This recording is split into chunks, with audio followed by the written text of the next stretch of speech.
வரலாற்றை நாம கொஞ்சம் புரட்டி பார்த்தோம்னா கற்பனையை விட சில சம்பவங்கள் ரொம்ப விசித்திரமா இருக்கும். கண்டிப்பா. இன்னைக்கு நம்ம ஆழமான அலசலுக்கு உங்களை வரவேற்கிறேன். பல்லாயிரக்கணக்கான மக்கள் தங்களுக்கு சற்றும் பரிச்சயமே இல்லாத ஒரு நிலப்பரப்பை நோக்கி பல கண்டங்களை தாண்டி ஒரு மாபெரும் பயணத்தை மேற்கொண்டார்கள்னு சொன்னா உங்களால நம்ப முடிகிறதா? அதுவும் 11ஆம் நூற்றாண்டுல எந்த ஒரு நவீன வசதியும் இல்லாதப்போ. சரியா சொன்னீங்க. அதுதான் 1096ஆம் ஆண்டு நடந்த பிரபுக்களின் சிலுவை போர், அதாவது தி பிரின்சஸ் குரூசேட். ம், இன்னைக்கு நம்ம கிட்ட இருக்கிற வரலாற்று ஆவணங்கள், பல்கலைக்கழக ஆய்வு கட்டுரைகள், அப்புறம் சமகால குறிப்புகள் எல்லாம் வச்சு இந்த மாபெரும் படை எப்படி உருவாச்சு, அதோட தலைவர்கள் எப்படி உருவானாங்க அப்படிங்கறத அலச போறோம். இது வெறும் கத்திகளும் குதிரைகளும் சம்பந்தப்பட்ட ஏதோ ஒரு பழைய காலத்து போர்க்கதை மட்டும் இல்ல. ஆமா, இத நீங்க அப்படி சாதாரணமா கடந்து போயிட முடியாது. ஏன்னா மனிதர்களோட மத நம்பிக்கை, அவங்களோட பெரும் செல்வம், அதற்கும் மேலாக அவங்களோட தீராத அரசியல் ஆசை, இந்த மூணும் எப்படி ஒன்னா இணைஞ்சு ஒரு வரலாற்றையே மாற்றி அமைச்சது அப்படிங்கிறதுக்கான மிகச்சிறந்த உதாரணம் தான் இந்த நிகழ்வு. இன்றைய காலகட்டத்துல பெருநிறுவனங்களுக்கு இடையே நடக்கும் சிக்கலான கூட்டணிகள் அல்லது சர்வதேச உறவுகளை நீங்க புரிஞ்சு கொள்ள வேண்டும் என்றால் இந்த வரலாற்று நிகழ்வு உங்களுக்கு ஒரு மிகச்சிறந்த திறவுகோலா இருக்கும். இந்த கூட்டணிகளை பற்றி பேசும்போதே இதோட ஆழம் நமக்கு புரிய தொடங்கும். வெவ்வேறான சில சமயங்களில் ஒன்றுக்கொன்று முரண்பட்ட நோக்கங்களை கொண்ட மாபெரும் தலைவர்கள் எப்படி ஒரு பொதுவான இலக்கை நோக்கி ஒன்றிணைந்தார்கள் அப்படிங்கிறது ஒரு நுட்பமான அரசியல் சதுரங்க ஆட்டம். 1095ஆம் ஆண்டு நவம்பர் மாதம் பிரான்சில் உள்ள கிளேர்மாண்ட் அப்படிங்கிற இடத்துல போப் அர்பன் ஆற்றிய அந்த வரலாற்று சிறப்பு மிக்க உரையிலிருந்து இதை நம்ம தொடங்கலாம்னு நினைக்கிறேன். பாத்தீங்கன்னா பைசாண்டைன் பேரரசர் அலெக்சியஸ் கோம்னெனஸ் துருக்கியர்களோட தொடர்ச்சியான தாக்குதல்களை சமாளிக்க முடியாம மேற்கு ஐரோப்பாவிலிருந்து தனக்கு கொஞ்சம் கூலிப்படைகளை அனுப்பி வைக்கும்படி போப்பிடம் ஒரு கோரிக்கை வச்சாரு. அலெக்சியஸ் கேட்டதெந்தவோ தன்னோட எல்லையை பாதுகாக்க சில ஆயிரம் வீரர்கள் தான். ஆனா போப் அர்பன் அந்த சாதாரண ராணுவ கோரிக்கைய ஒட்டுமொத்த ஐரோப்பாவையும் தட்டி எழுப்பும் ஒரு மாபெரும் ஆயுதம் தாங்கிய புனித பயணமா மாத்திட்டாரு. ஆமா, அவர் மக்களின் உளவியலோட மிக திறமையா விளையாடினார். ஜெருசலேத்தை மீட்டெடுப்பது ஒரு சாதாரண ராணுவ நடவடிக்கை அல்ல, அது கடவுளோட விருப்பம்னு ஒரு பிரச்சாரம் செய்தாரு. அந்த உரையை கேட்ட கூட்டத்தினர் தெய்யுஸ் வூல்ட், அதாவது கடவுள் இதை விரும்புகிறார்னு முழங்கியதாக வரலாற்று ஆவணங்கள் சொல்லுது. ஆனா வெறும் வார்த்தைகளால மட்டும் இவ்ளோ பெரிய கூட்டத்தை நகர்த்தி இருக்க முடியுமா? வார்த்தைகளை விட அவர் கொடுத்த ஒரு மிகப்பெரிய வாக்குறுதி தான் இங்க முக்கிய பங்கு வகிச்சது. என்ன வாக்குறுதி அது? அன்றைய காலகட்டத்துல ஒவ்வொரு மனிதனும் தன்னோட பாவங்களுக்காக நரகத்திற்கு செல்ல நேரிடும் அப்படிங்கிற பயத்திலேயே வாழ்ந்து வந்தான். இந்த சூழ்நிலையில தான் போப் அர்பன் பாவ மன்னிப்பு என்ற ஒரு புதிய சலுகையை அறிவிக்கிறார். ஓஹோ, பாப்பல் இன்டெலிஜென்சஸ். அதேதான். இந்த புனித பயணத்துல கலந்துகிட்டா அவங்க இதுவரை செஞ்ச பாவங்கள் அனைத்தும் முழுமையா மன்னிக்கப்படும்னோ, மரணத்திற்கு பிறகு சொர்க்கத்துல நேரடி இடம் கிடைக்கும்னு ஒரு மாபெரும் உத்தரவாதத்தை வழங்கினார். இது உண்மையிலேயே ஒரு கேம் சேஞ்சர். போர் செய்வது அப்படிங்கிறது அதுவரைக்கும் ஒரு அரசியல் அல்லது பொருளாதார தேவையா மட்டுமே இருந்துச்சு. ஆனா முதல் முறையா வன்முறையும் ஆயுதமும் ஒரு ஆன்மீக செயலா, ஆன்மாவை சுத்தப்படுத்தும் ஒரு கருவியா மாற்றப்பட்டுச்சு. ஆனா இங்கேயே ஒரு மிகப்பெரிய முரண்பாடு இருக்கு. நீண்ட காலமா வரலாற்று புத்தகங்கள்ல ஒரு செய்தி பரவலா சொல்லப்பட்டு வருது. அந்த இளைய மகன்கள் தியரி தானே? ஆமா, ஐரோப்பால சொந்தமா நிலம் இல்லாத குடும்பத்தின் இளைய மகன்கள் மட்டும்தான் தங்களுக்குன்னு ஒரு சொத்தையும் நிலத்தையும் உருவாக்குறதுக்காக இந்த குரூசைட்ல அதிகம் பங்கேற்றார்கள்னு சொல்வாங்க. நாம ஆராய்ந்த ஆவணங்களை பார்க்கும்போது இது முற்றிலும் ஒரு வரலாற்று பிழைன்னு நமக்கு ரொம்ப தெளிவா தெரியுது. எப்படி சொல்றீங்க? இந்த 11ஆம் நூற்றாண்டு பயணத்தோட பொருளாதார யதார்த்தம் மிகவும் கடுமையானது. ஒரு சாதாரண போர் வீரன் தன்னிடம் உள்ள சொற்ப பணத்தை வச்சுக்கிட்டு இந்த பயணத்தை மேற்கொள்ளவே முடியாது. ஆமா, ஒரு குதிரைப்படை வீரன் இந்த பயணத்துக்கு தயாராகணும்னா அவனுக்கு கவசங்கள், ஆயுதங்கள், போர் குதிரைகள், பயணச்சுமையை சுமக்க கழுதைகள், அவனுக்கு சேவை செய்ய உதவியாளர்கள்னு ஒரு பெரிய படையே தேவைப்பட்டுச்சு. இதற்கான செலவு ஒரு வீரரின் ஓராண்டு வருமானத்தை போல சுமார் 3 முதல் 4 மடங்கு அதிகமா இருந்துச்சு.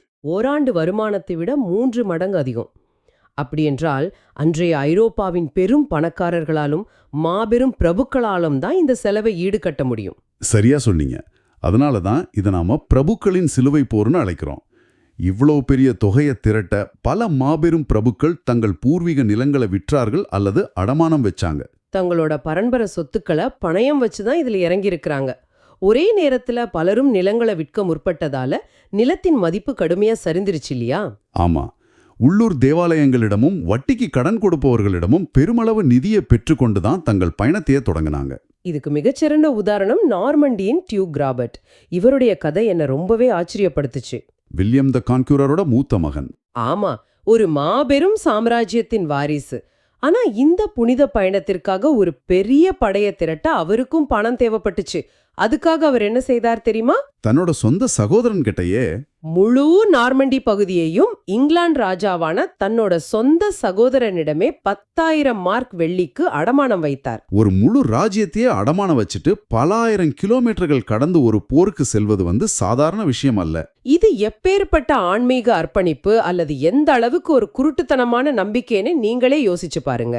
இது வெறும் தனிநபர் தியாகம் மட்டும் கிடையாது, ஒரு மிகப்பெரிய பொருளாதார இடமாற்றம். சரி, இவ்வளவு கஷ்டப்பட்டு நிதியை திரட்டி படைகளை ஒன்று சேர்த்த பிறகு அவர்களுக்கு காத்திருந்த அடுத்த மாபெரும் சவால் என்னன்னு பாத்தீங்கன்னா, தளவாட பணிகள், அதாவது லாஜிஸ்டிக்ஸ். கரெக்ட். இன்று ஒரு 10,000 பேர் கொண்ட இசை நிகழ்ச்சிக்கு ஏற்பாடு செய்வதற்கு எவ்வளவு திட்டமிடல் தேவைப்படுதுன்னு நமக்கு தெரியும். ஆனா அவங்க சுமார் 60,000 முதல் 1,00,000 வரையிலான மக்களை ஐரோப்பாவிலிருந்து ஆசியா மைனருக்கு நகர்த்தினார்கள். இதுல போர் வீரர்கள் மட்டுமல்ல, சாதாரண மக்கள், பெண்கள், குழந்தைகள், முதியவர்கள் மற்றும் கொல்லர்கள், ரொட்டி சுடுபவர்கள் போன்ற கைவினைஞர்களும் இருந்தாங்க. இது ஒரு இராணுவ படை நகர்வதை விட ஒரு நடமாடும் நகரமே கண்டம் விட்டு கண்டம் நகர்வது போல இருந்துச்சு. நினைச்சு பாருங்க, இந்த 1,00,000 பேருக்கு ஒவ்வொரு நாளும் எப்படி உணவு அளித்திருப்பார்கள். அது மட்டும் இல்லாம பல்லாயிரக்கணக்கான குதிரைகளுக்கும் சுமை தூக்கும் மிருகங்களுக்கும் தினமும் பல டன் தீவனமும் பல 1000 லிட்டர் சுத்தமான தண்ணீரும் தேவைப்படுமே. எந்த ஒரு நவீன தொழில்நுட்பமும் இல்லாத அந்த காலத்துல இது எப்படி சாத்தியமாச்சு? எங்கதான் அவங்களோட ராஜதந்திரம் நமக்கு புரியும். அவங்க செல்லும் பாதைகளில் உள்ள ஹங்கரி மற்றும் பால்கன் பகுதி நகரங்களின் ஆட்சியாளர்களோடு முன்னதாகவே பேச்சுவார்த்தை நடத்தினார்கள். ஓ, ஒப்பந்தங்கள் போட்டாங்களா? ஆமா, தங்களின் படைகள் அந்த நகரங்களை கடந்து செல்லும்போது அமைதியான முறையில் சந்தைகளை அமைத்து பணம் கொடுத்து உணவையும் பொருட்களையும் வாங்கிக் கொள்ள ஒப்பந்தங்கள் செய்யப்பட்டன. ஆனா எல்லா நேரத்திலயும் ராஜதந்திரம் வேலை செஞ்சிருக்காதே. கண்டிப்பா இல்ல. பல நேரங்கள்ல படைகளுக்கு உணவு தட்டுப்பாடு ஏற்பட்ட போதோ அல்லது உள்ளூர் மக்கள் அதிக விலைக்கு உணவை விற்க முயன்ற போதோ சிலுவை போர் வீரர்கள் வன்முறையை கையாண்டு நகரங்களை சூறையாடி உணவை கைப்பற்றினார்கள். வெறும் உணவு பிரச்சனை மட்டுமல்ல, புவியியல் ரீதியாகவும் அவங்க சந்தித்த சவால்கள் மிக கொடூரமானவை. மிதமான தட்பவெப்பம் கொண்ட ஐரோப்பாவிலிருந்து புறப்பட்ட அவர்களுக்கு அனடோலியாவின் நிலப்பரப்பு ஒரு நரகமாகவே இருந்திருக்கும். ஆமா, கடுமையான கோடைகாலம், சுட்டெரிக்கும் வெயில், உறைபனி குளிர்காலம்னு அனைத்தையும் அவங்க தாங்கிக் கொள்ள வேண்டியிருந்தது. குறிப்பா சிரியாவை அடைவதற்கு முன் அவங்க கடக்க வேண்டிய அந்த 3000 மீட்டர் உயரமுள்ள டாரஸ் மலைத்தொடர்கள். செங்குத்தான அந்த பாறைகளால குதிரைகளால ஏற முடியல. பல குதிரைகள் மலையிலிருந்து தவறி விழுந்து இறந்தன. இதனால வேற வழியின்றி மாபெரும் போர் வீரர்கள் தங்களின் பல கிலோ எடையுள்ள இரும்பு கவசங்களை நாய்கள் மற்றும் ஆடுகளின் முதுகில் ஏற்றிச் சென்றதாக வரலாற்று பதிவுகள் சொல்லுது. இந்த மாபெரும் தளவாட மற்றும் புவியியல் சவால்களை கடந்து 1,00,000 பேரை கட்டுப்பாட்டுல வச்சிருக்கணும்னா அங்க ஒரு அசைக்க முடியாத தலைமைத்துவம் இருந்திருக்கணும். ஆனா ஆச்சரியம் என்னன்னா, இந்த மாபெரும் படைக்கு ஒற்றை ராஜா என்று யாரும் கிடையாது. இது பலம் வாய்ந்த பல தனித்தனி பிரபுக்களின் கூட்டணி. இன்றைய காலத்து மல்டிநேஷனல் நிறுவனங்கள் ஒரு பெரிய ப்ராஜெக்டுக்காக ஒன்றிணைந்து செயல்படுவதைப் போல இதை நீங்கள் கற்பனை செய்து பார்க்கலாம். ஒவ்வொரு சிஇஓவுக்கும் ஒவ்வொரு தனிப்பட்ட அஜெண்டா இருக்கும் இல்லையா? அதை போலவே இங்கிருந்த ஒவ்வொரு தலைவருக்கும் ஒவ்வொரு நோக்கம் இருந்துச்சு. அந்த தலைவர்களை பத்தி பேசும்போது இது ஒரு மிகச் சிக்கலான குரூப் ப்ராஜெக்ட் போலவே எனக்கு தோணுது. எல்லோருக்கும் தாங்கள் தான் லீடராக இருக்க வேண்டும் என்ற ஆசை. முதல்ல ரேமண்ட் ஆஃப் டுலூஸ் பற்றி பார்ப்போம். 55 வயதான இவர் வந்திருந்த தலைவர்களிலேயே மிகவும் மூத்தவர் மற்றும் மிகப்பெரிய பணக்காரர். இவர்கிட்ட இருந்த செல்வமோ படைகளின் எண்ணிக்கையும் வேறு எந்த தலைவரிடமும் இல்ல. ரேமண்டின் மனநிலை மிகவும் நுட்பமானதில்லையா? ஆமா, அவர் போப்பின் நேரடி பிரதிநிதியான அடேமருடன் இணைந்து பயணித்தார். அதனால தானே இந்த படையின் உச்சபட்ச தளபதியாக இருப்போம், போப்பின் முழு ஆசி தனக்குத்தான் இருக்கிறது என அவர் ஆழமாக நம்பினார். அவர் இந்த பயணத்திற்காக தனது நிலங்கள் அனைத்தையும் தன் மகனிடம் ஒப்படைத்துவிட்டு தன் மனைவியையும் அழைத்துக்கொண்டு ஐரோப்பாவிற்கு திரும்பி வரும் எண்ணமே இல்லாமல் கிளம்பினார். அவருடைய நோக்கம் ஆழமான மதபக்தியால் உந்தப்பட்டதாக இருந்தாலும் தனக்கு தகுதியான உச்சபட்ச அதிகாரமும் மரியாதையும் இந்த படையில் கிடைக்க வேண்டும் என்பதில் அவர் மிக தெளிவாகவும் பிடிவாதமாகவும் இருந்தார். ஆனா ரேமண்டின் அந்த ஆசைக்கு மிகப்பெரிய முட்டுக்கட்டையாக இருந்தது போஹிமெண்ட் ஆஃப் டெராண்டோ, தெற்கு இத்தாலியை சேர்ந்த ஒரு நார்மன் போர் வீரன். இவருடைய கதையை படிக்கும்போது இவர் ஒரு பக்கா அரசியல்வாதியாகவும் மாபெரும் போர் வியூகியாகவும் நமக்கு தெரிவார். இவருக்கு மத நம்பிக்கையை தாண்டி கிழக்கே தனக்கென ஒரு புதிய சாம்ராஜ்யத்தை உருவாக்க வேண்டும் என்ற அரசியல் ஆசைதான் மிக அதிகமாவே இருந்துச்சு. போஹிமெண்டின் பின்னணியை பார்த்தால் அது நமக்கு தெளிவாக புரியும். அவனுடைய தந்தை ராபர்ட் குவிஸ்கார்ட் ஏற்கனவே பைசாண்டைன் பேரரசருடன் பல போர்களை நடத்தி அவர்களின் நிலங்களை கைப்பற்ற முயன்றவர். ஓஹோ, அப்போ போஹிமெண்ட்டுக்கும் பைசாண்டைன் படைகளோடு மோதிய அந்த அனுபவம் இருந்திருக்கு. கரெக்ட். கிழக்கத்திய அரசியல் எப்படி சிறில்படுகிறது, பைசாண்டின் பேரரசின் தற்போதைய பலவீனம் என்ன, துருக்கியர்களின் போர் உத்திகள் என்ன என அனைத்தையும் அவர் நன்கு அறிந்திருந்தார். அவரை பொறுத்தவரை இந்த மாபெரும் புனித பயணம் என்பது தன்னுடைய சொந்த சாம்ராஜ்யத்தை நிறுவுவதற்கான ஒரு மாபெரும் அரசியல் மற்றும் இராணுவ வாய்ப்பு. ஆமா, ஆன்டியோக் என்ற மாபெரும் நகரை கைப்பற்றியதும் அது முழுவதையும் தனக்கே சொந்தமாக்கிக் கொண்டதில் இருந்தே அவனது உண்மையான அரசியல் லட்சியம் என்ன என்பது நமக்கு தெளிவாக புரியும். அவனுக்கு ஜெருசலேமை விட ஒரு வளமான ராஜ்யத்தின் அரசனாக வேண்டும் என்பதே முக்கியமாக இருந்தது. அடுத்து நாம பார்க்க போகும் தலைவர் காட்ஃப்ரே ஆஃப் பவுலன். ஆரம்பத்துல இவர் ரேமண்ட் அல்லது போஹிமெண்ட் அளவுக்கு ஒரு முக்கிய தலைவராக தெரியவில்லை என்றாலும் தனது சகோதரர்களுடன் ஒரு மாபெரும் படையை கூட்டிக் கொண்டு வந்தவர். இவர் தனது பூர்வீக நிலங்களை லீஜ் மற்றும் வேர்டன் பிஷப்பில் இடம் விற்றுவிட்டு பெரும் நிதியுடன் வந்தார். இதுல என்னை கவர்ந்த மிக சுவாரஸ்யமான விஷயம் என்னவென்றால் அவர் பயணத்திற்கு முன் தயாரித்த ஒரு நாணயம். ஆமா, அந்த நாணயத்துல காட்ஃப்ரிடஸ் ஐரோசோலி மிட்டனஸ், அதாவது காட்ஃப்ரே ஆஃப் ஜெருசலேம் என்று பொறிக்கப்பட்டிருந்தது.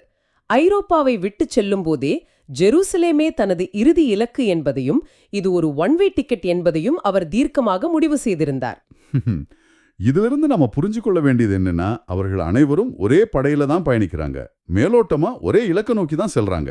ஆனா அவர்களின் உள்நோக்கங்கள் முற்றிலும் வேறானவை. ரேமண்டிற்கு மதபக்தியும் படைகளின் மீதான அதிகாரமும் தேவைப்பட்டது. போஹிமெண்டிற்கு புதிய நிலமும் சாம்ராஜ்யமும் தேவைப்பட்டது. காட்ஃப்ரியருக்கு தன் கடந்த காலத்தை அழித்துவிட்டு புனித பூமியில் ஒரு நித்தியமான ஆன்மீக விடுதலையும் ஒரு புதிய தொடக்கமும் தேவைப்பட்டது. இத்தனை முரண்பட்ட அரசியல் மற்றும் தனிப்பட்ட நோக்கங்களை கொண்ட தலைவர்கள் தங்களுக்குள் அடித்துக் கொள்ளாமல் ஒன்றாக பயணித்ததுதான் இந்த பிரபுக்களின் சிலுவை போரின் மிகப்பெரிய ராஜதந்திர வெற்றி. ஆனா அந்த ராஜதந்திரம் அனைத்தும் கான்ஸ்டான்டினோபிளை அடைந்தவுடன் ஒரு மாபெரும் பனிப்போராக வெடித்தது. சிப்பாய்களின் படைகள் கான்ஸ்டான்டினோபிளை அடைந்தவுடன் பைசாண்டைன் பேரரசர் அலெக்சியஸ்க்கும் இவர்களுக்கும் இடையே நடந்த அந்த அரசியல் சதுரங்க ஆட்டம் ஒரு ஹாலிவுட் பொலிட்டிக்கல் த்ரில்லரை விட விறுவிறுப்பானது. நாம் முன்னரே பார்த்தது போல அலெக்சியஸ் போப்பிடம் உதவி கேட்டபோது சில ஆயிரம் ஐரோப்பிய கூலிப்படைகள் வருவார்கள், அவர்களுக்கு சம்பளம் கொடுத்து துருக்கியர்களிடம் இழந்த தனது நிலங்களை மீட்கலாம் என்றுதான் கணக்கு போட்டார். அவர் எதிர்பார்த்தது கூலிப்படைகளை. ஆனா வந்து இறங்கியதோ மாபெரும் பிரபுக்கள் தலைமையிலான 1,00,000 பேர் கொண்ட ஒரு கட்டவிழ்த்து விடப்பட்ட இராணுவம். பேரரசர் அலெக்சியஸ் தனது அரண்மனை ஜன்னலிலிருந்து அந்த மாபெரும் படையை பார்த்தபோது அவருக்கு எவ்வளவு நடுக்கம் இருந்திருக்கும் என்று கற்பனை செய்து பாருங்கள். இந்த படைகள் துருக்கியர்களை தாக்குவார்களா அல்லது தன் தலைநகரமான கான்ஸ்டான்டினோப்பிலேயே சூறையாடுவார்களா என்ற மிகப்பெரிய பயம் அவருக்கு எழுந்தது. அதனால அவர் அவர்களை நகரத்திற்குள் அனுமதிக்கவில்லை, நகருக்கு வெளியே முகாமிடச் செய்தார். இதுதான் சரியான அரசியல் செக்மேட். அலெக்சியஸ் ஒரு தந்திரம் செய்தார். இந்த மாபெரும் படைக்கு உணவும் சப்ளையும் அவரது நிலத்தில்தான் கிடைக்க வேண்டும். அதேபோல ஆசியா மைனோருக்குள் நுழைய வேண்டுமென்றால் அவர்கள் போஸ்பரஸ் ஜலசந்தியை கடந்தாக வேண்டும். அதற்கு கப்பல்கள் அலெக்சியஸிடம் மட்டுமே இருந்தன. இந்த 2 துருப்புச் சீட்டுகளையும் வைத்துக்கொண்டு அவர் சிலுவை போர் வீரர்களை ஒரு கட்டாயத்திற்கு உள்ளாக்கினார். அதாவது சிலுவை போர் வீரர்கள் அனைவரும் தன்னிடம் விசுவாசமாக இருப்பதாகவும் தாங்கள் மீட்கும் பைசாண்டைன் பேரரசுக்கு சொந்தமான பழைய நிலங்கள் அனைத்தையும் தனக்கே திருப்பித் தருவதாகவும் ஒரு சத்திய பிரமாணம் செய்ய வேண்டும் என்று வற்புறுத்தினார். அந்த சத்திய பிரமாண நிகழ்வு நாம இதுவரை பேசிய ஒவ்வொரு தலைவரின் குணாதிசயத்தையும் அப்படியே தோலுரித்து காட்டுகிறது. அலெக்சியஸ் மிக புத்திசாலித்தனமாக அவர்களை ஒட்டுமொத்தமாக சந்திக்காமல் ஒவ்வொரு குழுவாக வரவழைத்து சத்தியம் வாங்கினார். காட்ஃப்ரே ஆஃப் பவுலன் முதலில் சற்று தயங்கினாலும் படைகளுக்கு உணவு தேவை என்ற யதார்த்தத்தை புரிந்து கொண்டு பேரரசருக்கு விசுவாச சத்தியம் செய்தார். போஹிமெண்டும் தனது பழைய பகையை மறந்துவிட்டு தனக்கு தேவையான சப்ளை மற்றும் அரசியல் லாபங்களுக்காக எந்த மறுப்புமின்றி மிக எளிதாக சத்தியம் செய்தார். ஆனா அங்கேதான் ரேமண்ட் ஆஃப் டுலூஸ் ஒரு பெரிய ட்விஸ்ட் கொடுத்தார். அவர் சத்தியம் செய்ய கடுமையாக மறுத்துவிட்டார். நான் கடவுளுக்கும் போப்புக்கும் சேவை செய்யவே என் நாட்டை விட்டு வந்திருக்கிறேன். வேறு எந்த ஒரு பூலோக அரசனுக்கும் நான் விசுவாச சத்தியம் செய்ய மாட்டேன் என்று பிடிவாதம் பிடித்தார். அலெக்சியஸ் உணவு விநியோகத்தை நிறுத்தியும் கூட அவர் பணிவில்லை. இறுதியில் வேறு வழியின்றி பேரரசருக்கு எந்த தீங்கும் செய்ய மாட்டேன், அவருடைய உயிருக்கும் பொருளுக்கும் எந்த ஆபத்தும் விளைவிக்க மாட்டேன் என்று மட்டுமே ஒரு சமரச உறுதியை அளித்தார். ஒருபுறம் பேரரசரின் ராஜதந்திரம், மறுபுறம் மேற்கு ஐரோப்பிய பிரபுக்களின் ஈகோ. இந்த இரண்டுக்கும் இடையே நடந்த பனிப்போர்தான் இந்த பயணத்தின் அடுத்தடுத்த பாதைகளை தீர்மானித்தது. மிகச்சரி. இந்த ஆழமான அலசலின் முக்கிய கருத்துக்களை நாம தொகுத்து பார்க்க வேண்டுமென்றால், இந்த பிரபுக்களின் சிலுவைப் போர் என்பது வெறும் மத உணர்வால் மட்டும் உந்தப்பட்டு நடந்த ஒரு குருட்டுத்தனமான போர் என்று நாம் சுருக்கிவிட முடியாது. ஆமா, அது ஆழமான பக்தி மற்றும் ஆன்மீக நம்பிக்கை. அதற்காக அவர்கள் செய்த திகைக்க வைக்கும் பொருளாதார தியாகங்கள், பல்லாயிரக்கணக்கானோரை கண்டம் விட்டு கண்டம் நகர்த்த அவர்கள் தீட்டிய பிரம்மாண்டமான தளவாட திட்டமிடல்கள் மற்றும் மாபெரும் தலைவர்களின் தனிப்பட்ட அரசியல் லட்சியங்கள் ஆகியவை மிக நேர்த்தியாக பின்னி பிணைந்த ஒரு சிக்கலான வலை. மனித வரலாறு என்பது ஒற்றை பரிமாணம் கொண்டதல்ல என்பதை இது நமக்கு மீண்டும் ஒரு முறை நினைவூட்டுகிறது. இதைவிட சுருக்கமாகவும் தெரிவாகவும் இதை சொல்ல முடியாது. ஒரு மாபெரும் வரலாற்று நிகழ்வுக்கு பின்னால் இருக்கும் பல்வேறு அடுக்குகளை இன்று நாம் விரிவாக பார்த்தோம். உண்மைதான். நாம் இந்த அலசலை நிறைவு செய்வதற்கு முன் வரலாற்றின் இருண்ட பக்கங்களில் உள்ள ஆழமான ஒரு சிந்தனை தூண்டும் கேள்வியை உங்களிடம் முன்வைக்க விரும்புகிறேன். சொல்லுங்க. இந்த பயணத்திற்கான நிதியை திரட்ட பல சிலுவைப் போர் வீரர்கள் தங்கள் நிலங்களை விற்றார்கள் என்று பார்த்தோம். ஆனா நிலம் இல்லாத பலரும் ரைன்லாண்ட் பகுதிகளில் வாழ்ந்த யூத வட்டிக்கு கடன் கொடுப்பவர்களிடம் பெருமளவு கடனை வாங்கினார்கள். ஓஹோ. தாங்கள் வாங்கிய கடனை திரும்ப செலுத்த முடியாத நிலை வந்தபோது, அல்லது அதற்கான வட்டி கூட கட்ட முடியாத சூழல் உருவான போது அவர்களுக்கு ஒரு காரணம் தேவைப்பட்டது. நாங்கள் ஒரு புனித பயணத்தை மேற்கொள்கிறோம், எனவே கிறிஸ்தவர்கள் அல்லாதவர்களுக்கு நாங்கள் கடனை திருப்பிச் செலுத்த வேண்டியதில்லை என்ற ஒரு மோசமான நியாயப்படுத்தலை அவர்கள் உருவாக்கினார்கள். சரியா சொன்னீங்க. இந்த கடன் சுமையே புனித பயணத்தை தொடங்குவதற்கு முன்பாகவே ஜெர்மனியின் ரைன்லாண்ட் பகுதிகளில் வாழ்ந்த யூதர்களின் மீது நடத்தப்பட்ட கொடூரமான படுகொலைகளுக்கு மிக முக்கிய காரணமாக அமைந்தது. இது வரலாற்றின் மிகவும் இருண்ட ஆனா தவிர்க்க முடியாத ஒரு உண்மை. பொருளாதார நெருக்கடியை மறைக்க மதத்தின் பெயரால் வன்முறை கட்டவிழ்த்து விடப்பட்டது. இது நம்மை ஒரு முக்கியமான கேள்வியை நோக்கி கொண்டு செல்கிறது.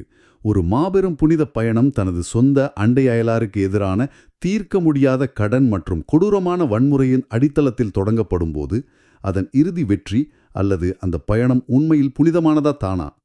இந்த கேள்வியோடு இன்றைய அலசலை நிறைவு செய்கிறோம். நீங்களே சிந்தித்துப் பாருங்கள்.